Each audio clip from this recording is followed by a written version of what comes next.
Hi అండి. నమస్తే. నేను సరస్వతి తోట. ఈరోజు వ్లాగొచ్చేసి ఈ వీడియో క్లిప్ వచ్చేసి లాస్ట్ వీక్ మండేదండి. ఈరోజైతే మీతో షేర్ చేసుకుంటున్నాను. సమ్మర్ వచ్చింది కదండీ! మా ఇంట్లో కూడా ఏసీ వచ్చింది. ఈ సమ్మర్‌కి అయితే మేము అసలు ఉండలేకపోయామనమాట ఈ చిన్న ఇంట్లో. అందుకని చెప్పేసి మా అన్నయ్యతో చెప్తే, మా అన్నయ్య, మా వారు ఇద్దరు కలిసి నాకైతే ఏసీని గిఫ్ట్‌గా ఇచ్చారండి. నైట్ 3 అయిందంటే చాలండి వేడికి అసలు ఉండలేకపోతున్నాం అనమాట ఇంట్లో. అందుకని చెప్పేసి ఇంకా వీళ్ళిద్దరికీ నా బాధని చెప్పుకుంటే నా కోసమైతే ఏసీ తీసుకొచ్చారు. అంటే పిల్లల కోసం కూడా అనుకోండి. మేమైతే ప్రశాంతంగా పడుకుంటున్నామండి ఇప్పుడు. ఈ సమ్మర్‌లో మేము స్టార్టింగ్ సమ్మర్‌లో అయితే అసలు పడుకోలేకపోయాననమాట. నైట్ 3 అయిందంటే ఇంక నిద్ర ఉండట్లేదు. వేడిగా ఉంటుంది రూమ్ మొత్తం గూడా. సండే రోజు నైట్ అయితే వెళ్ళారండి ఏసీ తీసుకురావటానికి. అదే రోజు స్టాక్ వచ్చింది. మండే రోజు రండి మీకు కాస్ట్ కొంచెం తగ్గటానికి అవకాశం ఉంటదన్నారంటండి. అందుకని చెప్పేసి అన్నయ్య మండే వెళ్ళి ఆర్డర్ ఇస్తే సాయంత్రం 6కి 6:30కి అలా వచ్చేసిందండి. టెక్నీషియన్స్ అయితే మంగళవారం వచ్చారనమాట. చూడండి నేనైతే చాలా సింపుల్ అలా వచ్చి ఇలా బిగించి వెళ్తారనుకున్నానండి. ఆ అన్నయ్య ఆ ఏసీ భుజం పైన పెట్టుకొని 10-15 మినిట్స్ అలాగే ఉన్నారండి.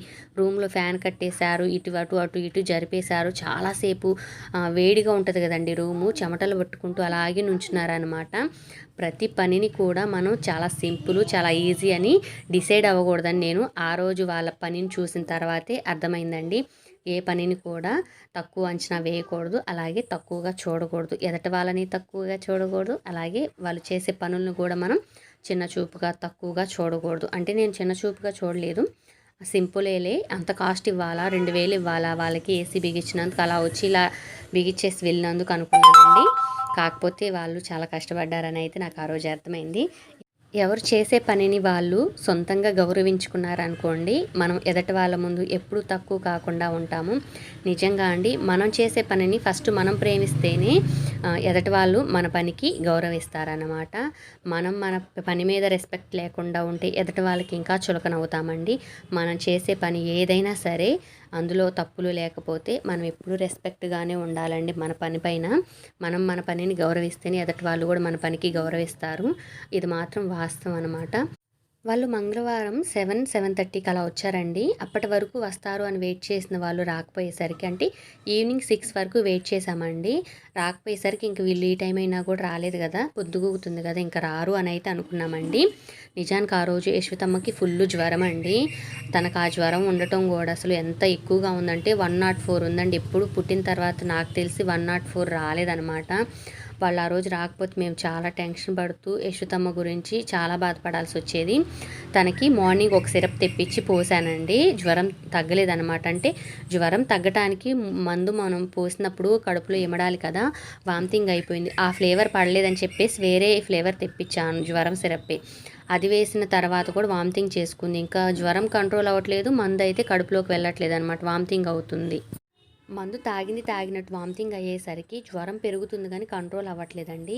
కొబ్బరి నూనె పెట్టి బాడీ మొత్తం రుద్దుతున్న, అరికాళ్ళు అరిచేతులు అలాగే బాడీ మొత్తం తడిగుడ్డతో తుడుస్తున్నా, తడి నీళ్ళతో తుడుస్తున్నా కూడా అసలు కంట్రోల్ అవ్వలేదన్నమాట. ఇంకా సాయంత్రం అమ్మ ఇంటికి వస్తే అమ్మను యశ్వితమ్మని కలిసి ఆర్ఎంపీ డాక్టర్ దగ్గరికి వెళ్ళి చూయించుకొని రండి అమ్మ అని పంపిస్తే 104 ఉందండి జ్వరము.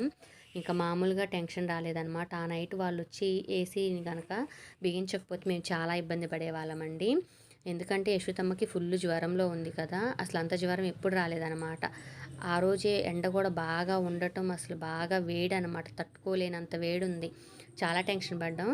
ఫైనల్గా అయితే పాపం వాళ్ళు ఆ రోజు వచ్చి ఏసీ బిగించి మాకైతే ఒక మేలు చేశారనే అనుకోవచ్చు మేము. నిజానికి ఆ రోజున్న వేడికి అసలు తట్టుకోలేకపోయేదండి యశ్వితమ్మ. వాళ్ళు ఆ రోజు వచ్చి మాకు ఏసీ బిగించడం మా నెత్తి మీద పాలు పోసినట్టే అనిపించిందండి మాకైతే. మనం పగలంతా ఎంత కష్టపడ్డా కూడా నైట్ కంటి నిండా నిద్ర ఉంటే మనకి ఆరోగ్యంగా ఉంటాము, హెల్తీగా ఉంటాము, అదేనండి యాక్టివ్గా ఉంటాం అన్నమాట.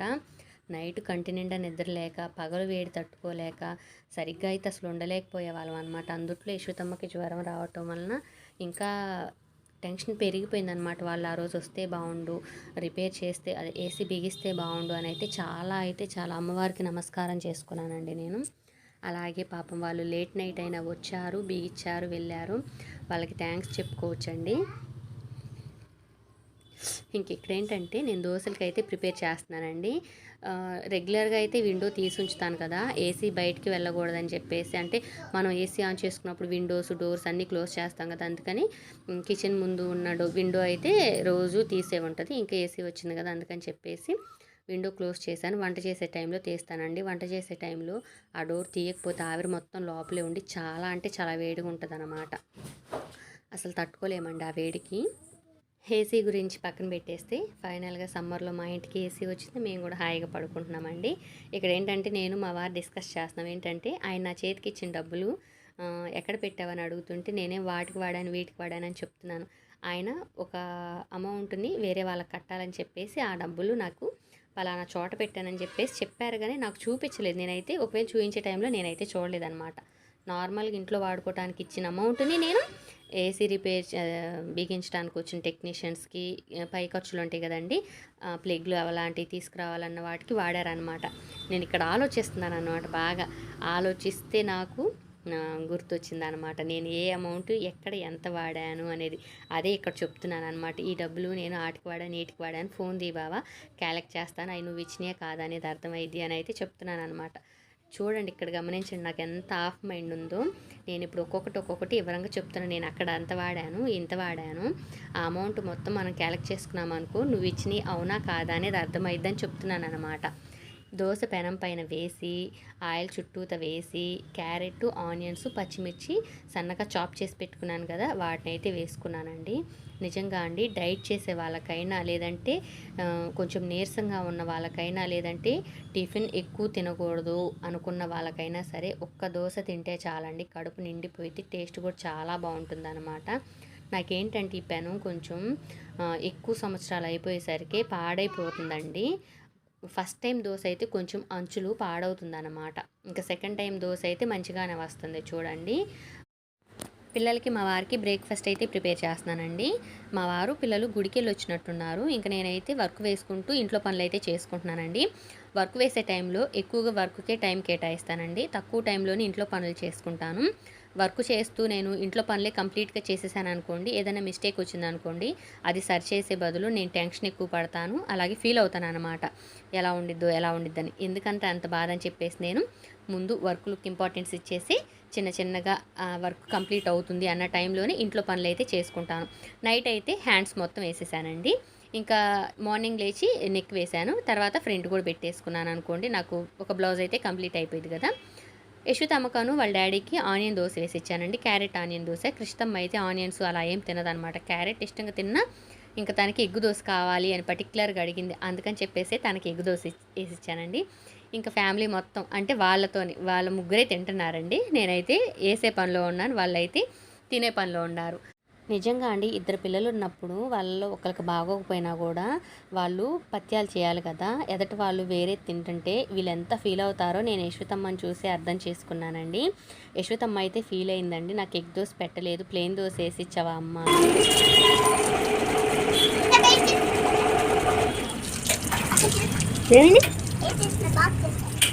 సరే నూడా ఇంకా కట్టి గట్టిగా. ఓకే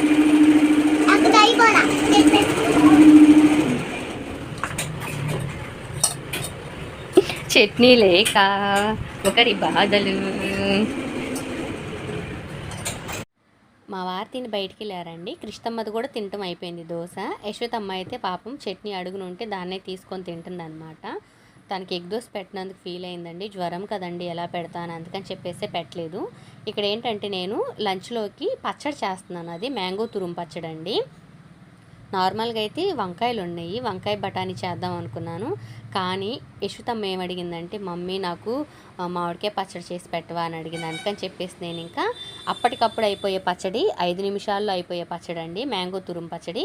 మామిడికాయ పైన పుట్టంతా తీసేసుకున్నాను, అంటే గ్రీన్ది ఉంటుంది కదా చెక్కు, అదంతా తీసేసాను అనమాట. తీసేసి చక్కగా గ్రేటర్తో సన్నగా గ్రేట్ చేసుకున్నాను. సన్నగా కాకుండా దాంట్లో పెద్ద పళ్ళు ఉంటాయి కదండి, అటు సైడ్ అయితే కొంచెం తురుము అనేది లావు సైజుగా పడేలాగా తురుముకున్నాను అనమాట. ఇక్కడ ఏంటంటే మిక్స్ చేస్తున్నాను. ఫస్ట్ మెంతుపిండి 1/2 స్పూన్ వేసానండి. కొలతలు మొన్నటి కొలతలకి ఇప్పుడు కొలతలకి మారిద్ది అనమాట. మొన్న ముక్కలు మామిడికాయ పచ్చడి చేసి చూపించాను కదా, ఆ కొలతలు వేరు ఈ కొలతలు వేరు. ఇది తురుము మామిడికాయ పచ్చడి కదా, 1/2 స్పూన్ మెంతుపిండి వేసాను. ఆవపిండి వచ్చేసి 1.5 స్పూన్ వేసాను అనమాట. ఇలా ట్రై చేయండి. టేస్ట్ అయితే అసలు చాలా అంటే చాలా బాగుంటుందండి. నాకు ముక్కల మామిడికాయ పచ్చడి కన్నా కూడా తురుము మామిడికాయ పచ్చడి చాలా బాగా నచ్చిందండి. సాల్ట్ వచ్చేసి అర స్పూన్ మీద ఇంకొంచెం ఎక్కువ వేసుకున్నానండి, తగ్గితే మళ్ళీ వేసుకోవచ్చని. ఆ కారం బాక్స్ మూత తీసిన ప్రతిసారి నాకు భయం అండి, అది వచ్చి నా కళ్ళల్లో ఎక్కడ పడిద్దా అని. కారం వచ్చేసి 2 స్పూనులన్నర వేసుకున్నానండి. సాల్ట్ వచ్చేసి 1 స్పూన్కి కొంచెం తక్కువ వేసాను. కావాలంటే మళ్ళీ కలుపుకోవచ్చని. వీటన్నిటిని నేను ఇప్పుడు ఆవపిండి, మెంతిపిండి, ఉప్పు, కారం మిక్స్ చేసుకుంటున్నాను అనమాట. పసుపు వచ్చేసి నేను తాలింపులో వేసేసుకుంటానులేండి. అసలు అది మిక్స్ చేసే టైంలోనే అసలు మంచి స్మెల్ అండి, నోట్లో నీళ్ళు ఊరుతున్నాయి అనమాట. టేస్ట్ కూడా చాలా అంటే చాలా బాగుందండి. మనం అన్నం తినే ప్రతిసారి కూడా మామిడి తురుము మన పంటి కింద పడితే పుల్ల పుల్లగా, కారం కారంగా చాలా అంటే చాలా బాగుందన్నమాట. ఆయిల్ హీట్ చేసుకున్నానండి. ఆవాలు వేసుకున్నాను, ఇంగువ వేసుకున్నాను, వెల్లుల్లి రెమ్మలు వేసుకున్నాను. ఇంకంతేనండి. ఇప్పుడు వచ్చేసి కొంచెం అంత పసుపు వేసుకున్నాను. తాలింపు కొంచెం చల్లారిద్దని చెప్పేసి అలా పక్కన పెట్టేసి ఈ ఉప్పు కారాలు మిక్స్ చేసుకుంటున్నాను. తాలింపు చల్లారిందండి, అందుకని చెప్పేసి వేసేసాను. మరొకసారి చెప్తాను. ఆయిల్ హీట్ ఎక్కిన తర్వాత ఆవాలు, అలాగే ఇంగువ, కొంచెం అంతా ఒక 5-6 వెల్లుల్లి రెమ్మలు, పచ్చడి క్వాంటిటీకి తగ్గట్టండి. అసలు స్మెల్ అయితే మస్తు ఉందండి. కొంచెం అంత పసుపు కూడా వేసాను తాలింపులో. ఇప్పుడు మిక్స్ చేసేసుకుంటున్నాను. ఇప్పుడు నాకు ఇక దోశ తినాలనిపించలేదండి, అన్నమే తినాలనిపించింది అనమాట. అన్నం ఎవరు కావాలి అని అడుగుతున్నాను అక్కడ నేను.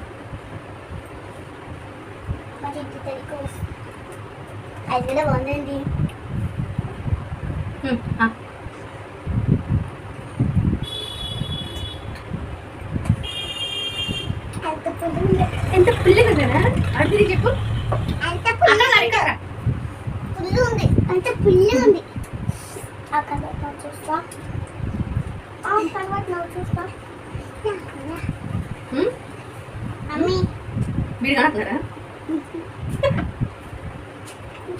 కానట్లేదంట పుట్టాడా నువ్వు. హాయ్ అండి, నేను సరస్వతి తోట. నువ్వు మామిడికాయ పచ్చడి పడిపోయాను.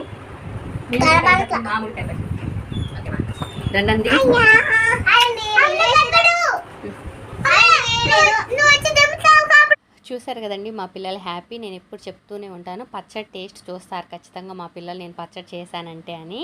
అక్కడ పిల్లలు ఇద్దరు కూడా పచ్చడి టేస్ట్ చూస్తున్నారు.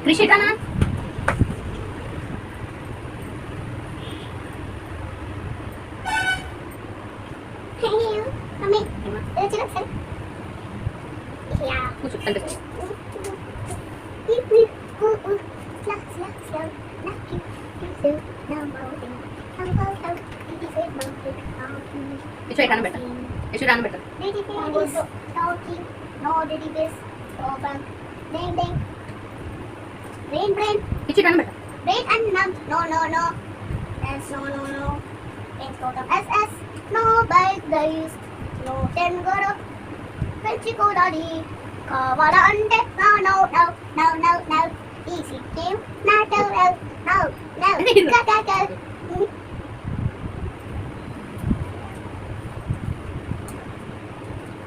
ఇప్పుడు మాట్లాడు అమ్మ ఏది మమ్మ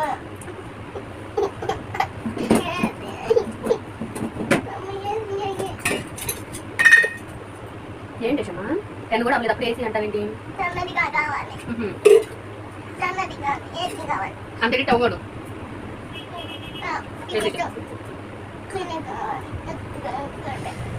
పచ్చడి అయితే నిజంగా అండి పుల్లపుల్లగా కారం కారంగా చాలా అంటే చాలా బాగుంది. చిక్కులో చేసుకోవచ్చు. చూసారు కదా, చాలా సింపుల్ ప్రాసెస్. మీరు కూడా ట్రై చేయండి. ఆల్మోస్ట్ అందరికీ వచ్చు, కొంచెం కొలతలు అటు ఇటుగా అంతే. అద్భుతమైన టేస్ట్, అమృతం అవుతుంది. ఎందుకంటే మాట తక్కువ వాడేది ఉన్నాడు. బలం కావాలంటే వాళ్ళది మీరు ట్రై చేయండి. మీరు ట్రై చేస్తే వచ్చింది. ఇది చాలా బాగుంటుంది. Mango rice, mango rice. ఏ రైస్ అంటే ఆకాయ రైస్, ఆకు రైస్, ఆకాయ రైస్, ఆకు రైస్, ఆకాయ రైస్. ఇంకా గ్రీన్ కొన్నిదా మ్యాంగో ఉంది, మ్యాంగోగా అది దానికి తోలుకి గ్రీన్ కొన్నిదా అది సబ్స్క్రైబ్ చేయండి. మా ఛానల్ పెట్టుకోలేవి ఇచ్చుకోండి. అవే అవి ఇప్పుడు ఆఫ్ చేయనా? ఆఫ్ చేయనా? అవును దీన్ని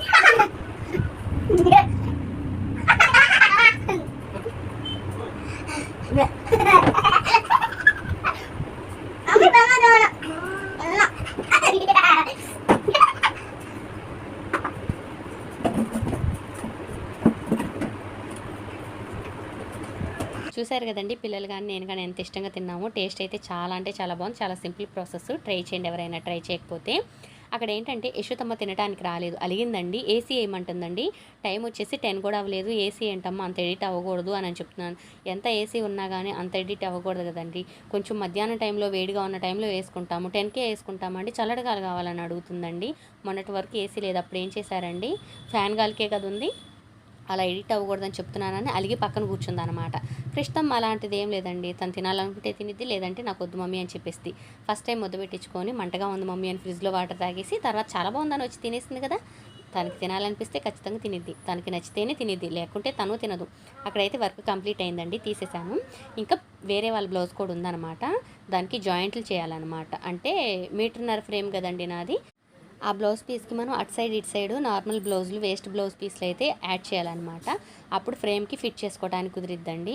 నాకు ఇంకా జుట్టు అయితే చిరాకు వచ్చేసింది. సమ్మర్ వస్తే నిజంగా అండి పోన్టైల్ అన్నా వేసుకుంటాను, అలాగే ముడైనా పెట్టేస్తాను. అంతేగాని ఖచ్చితంగా అల్లటం కానీ కిందకు వదిలేయటం కానీ జరగదు. కూసేపు అలా ఉంచుకున్న బార్కి అంటే డే మొత్తంలో అలా అయితే ఉంచుకొని ఎక్కువగా పోన్టైల్ వేసుకుంటాను. ఎవరైనా వచ్చినప్పుడు కూడా కొంచెం చిరాగ్గా లేకుండా ఉండిద్ది, మరీ ముడి పెట్టుకొని ఉండట్టు ఉండిద్దిలే అని చెప్పేసి పోన్టైల్ వేసుకుంటాను అనమాట. ఇంకెక్కడ ఏంటంటే బ్లౌజ్ పీసులు వేస్ట్ అనేవి జాయిన్ చేసుకుంటున్నాను. ఎందుకంటే ఆ వర్క్ తీసేసాను కదా, ఇంకా వెంటనే ఈ వర్క్ పెట్టాను అనుకోండి, ఇది కొంచెం సింపుల్ వర్క్ అండి. అందుకని చెప్పేసి దీనికి కూడా వెంటనే బ్లౌజ్ పీసులు యాడ్ చేసుకుంటున్నాను. పని అయిపోవటమే నాకు చాలా హాయిగా ప్రశాంతంగా ఉండిద్దండి. లేకుంటే ఆ పని వాయిదా అయిందంటే ఇంక అట్లే బ్యాలెన్స్ అయిపోయింది అనమాట. ఈవినింగ్ అయిందండి, ఇంకా పిల్లలకైతే స్నాక్ చేస్తున్నాను. 3 ఆలూస్ అయితే ఉడికించుకొని పొట్టు తీసి పక్కన పెట్టేసుకున్నాను. వాటిని అయితే ఇలాగ ఒక స్పూన్ తీసుకొని స్మాష్ చేస్తున్నాను. మీరు గ్రేట్ చేసుకొని పక్కన పెట్టుకోవచ్చు, లేదంటే చేత్తో అయినా అలాగా నలుపుకోవచ్చు. 4 అవర్స్ ముందు అయితే సగ్గుబియ్యాన్ని 1 కప్పు సగ్గుబియ్యంకి 1 కప్పు వాటర్ వేసుకొని ఇలాగ నానపెట్టుకున్నానండి. నానితే ఇలాగ వాటర్ మొత్తం అబ్జర్వ్ చేసుకొని ఇలా అయితే ఉన్నాయండి. వీటిని ఆలూని కలిపేస్తున్నాను అనమాట. కలిపేసిన తర్వాత మీ దగ్గర కొంచెం బియ్యం పిండి ఉన్నా కూడా వేసుకోవచ్చు అనమాట. నా దగ్గర కొంచెం అంత ఉంటే వేసుకున్నా, నా క్లిప్ అయితే మిస్ అయిందండి. ఇంక ఇక్కడ ఏంటంటే నేను కరివేపాకు, ఆనియన్స్, పచ్చిమిర్చి, ఒకటే పచ్చిమిర్చి, అది కూడా స్పైసీ తక్కువ ఉన్నది వేసాను అనమాట. పిల్లలకి ఇది పంటి కింద పడ్డా కూడా మంట అనిపించదు అనమాట. ఆయిల్ హీట్ ఎక్కింది, అది డీప్ ఫ్రై అయ్యింది కదా, ఇంకా స్పైసీ అనిపించదు. అందుకని చెప్పేసి నేను పచ్చిమిర్చి కూడా యాడ్ చేశాను. నిజానికి వేసుకోవాలండి. ఇక్కడ వచ్చేసి అల్లం తురుము, అలాగే జీలకర్ర, కొంచెం అంత పసుపు కూడా వేసానండి. అలాగే ఒక 1/2 స్పూను కొంచెం ఎక్కువగా కారం వేసుకున్నానండి. ఇవన్నీ మిక్స్ చేసుకోవాలన్నమాట. మనం మిక్స్ చేసుకొని వడల్లాగా వేసుకున్నాం అనుకోండి, టేస్ట్ చాలా బాగుంటుంది. పిల్లలు కూడా చాలా ఇష్టపడతారండి. సగ్గుబియ్యం చాలా చలువ కదా, సమ్మర్లో అప్పుడప్పుడు ఇలా చేసి పెట్టవచ్చండి. ప్రతిదీ స్నాక్ బయట నుంచే తెచ్చి పెట్టాలంటే పిల్లలకి అన్హెల్దీ ఫుడ్ అనేది మనం ఎక్కువ ఇస్తున్నట్టు. ఇప్పుడు చేతికి కొంచెం అంత ఆయిల్ అలాగా అప్లై చేసుకొని మనం ఇలాగా గారెలకు లాగా ఒత్తుకున్నాం అనుకోండి, రౌండ్గా మధ్యలో ఒక హోల్ పెట్టేసుకొని మనం హీట్ ఎక్కిన ఆయిల్లో వేసుకున్నాం అనుకోండి, ఎంతో టేస్టీగా ఉండే సాబుదానా వడలు అయితే రెడీ అయిపోతాయండి. ప్లీజ్ అండి, పిల్లలకి మ్యాక్సిమం ఇంట్లోనే ట్రై చేయండి. స్నాక్ అనేది ఇంట్లోనే చేసి పెట్టండి. పిల్లలు అయితే చాలా ఇష్టంగా తింటారు, హెల్తీగా కూడా ఉంటారు. వీడియోని స్టార్టింగ్ నుంచి ఎండింగ్ వరకు వీలైనంత వరకు చూడటానికి ట్రై చేయండి. మీకు అంత ఇసుగ్గా అనిపిస్తే కొంచెం ఫాస్ట్ ఫార్వర్డ్లో పెట్టుకొనైనా చూడండి. అప్పుడు మన వ్లాగ్ అనేది మీకు క్లియర్గా అర్థమైద్ది అనమాట. వీడియో నచ్చితే లైక్ చేయండి, షేర్ చేయండి, కామెంట్ చేయండి. కొత్తగా ఎవరైనా మన ఛానల్ చూస్తుంటే ఛానల్ సబ్స్క్రైబ్ చేసుకొని సపోర్ట్ చేయండి. అలాగే మరొక మంచి బ్లాగ్తో కలుస్తానండి. కృష్ణమ్మ మీతో ఏదో చెప్పింది, ఇంకేం చేయాలి ఛానల్ భవ్యశ్రీ ఎలా ఉంది? తిన్నాక సబ్స్క్రైబ్ చేయాలా? వాళ్ళు తినలేదుగా.